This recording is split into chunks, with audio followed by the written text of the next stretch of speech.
你有没有听到新西兰的机场习俗有多严格吗？他们有这么多个规则，很多东西不能带进去，有一些明显，但也有一些你可能不知道。If you have heard rumors about how strict customs and immigrations are in New Zealand, I can now confirm that those rumors are all in fact true. So strict, in fact, that it was difficult to get any video footage while I was in this process of going through immigration. I did, however, gather lots of information that I will share regarding the do's and the don'ts when traveling to New Zealand and the items that are prohibited or restricted from entering New Zealand. I want to start this clip with the most important point. If you are not sure what you should declare when you're arriving in New Zealand, or you have any doubts whatsoever, there are 3 simple rules. Declare, declare, declare. That was a joke, of course, but the point being, rather declare than get caught with something that you weren't aware was on the list and ending up paying a hefty fine because you didn't know you weren't allowed to bring that item. Okay, starting with probably the most serious, as in the highest penalty, and that would be drugs. Absolutely no drugs allowed. No drug utensils, no pipes, no vaporizers, no bongs. Drugs in New Zealand have 3 classifications, A, B, and C, and none of those are allowed to be brought in. In addition, some prescription medications fall under Class C in New Zealand, and that's also prohibited.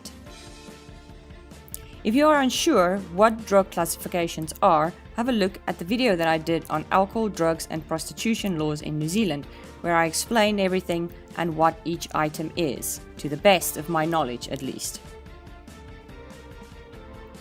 While on the topic of prescription drugs, besides the prohibited ones, if you're traveling with prescription drugs, you will need the following: a letter from your doctor, the original containers the medicine came in, and you may only carry up to 3 months' supply with you. Another pretty serious one would be weapons, or anything that might look like or act like a weapon. All of those things need to be declared. If it's an actual weapon like a gun, you are going to need a police permit. From my research, it seems that you're allowed to carry a gun in New Zealand as long as you have a permit to do so. All knives, including kitchen knives, need to be declared. And knives with double-sided blades, as in daggers, swords, even blunt ones that are meant for ornaments, are prohibited. All plants, agricultural items, food products, spices, dairy, wood, even the dirt on your golf shoes need to be declared, or cleaned in the case of your golf shoes, or you will receive an instant fine of up to 400 New Zealand dollars or more.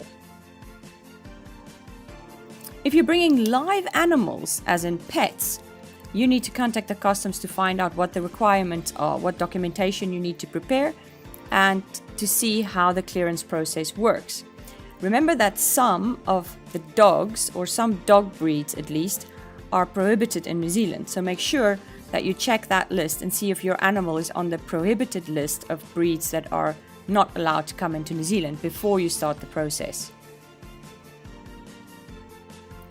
Regarding money, alcohol, tobacco, cash, more than 10,000 New Zealand dollars you need to declare.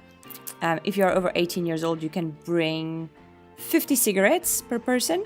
You can bring 4.5 liters of wine or beer and 3 bottles of spirits. That, of course, is inclusive of whatever you purchase in the duty-free stores. And finally, objectable materials are prohibited. Material is objectable if it deals with matters of sex, horror, crime, cruelty, or violence in any way that is likely to be injurious to the public good.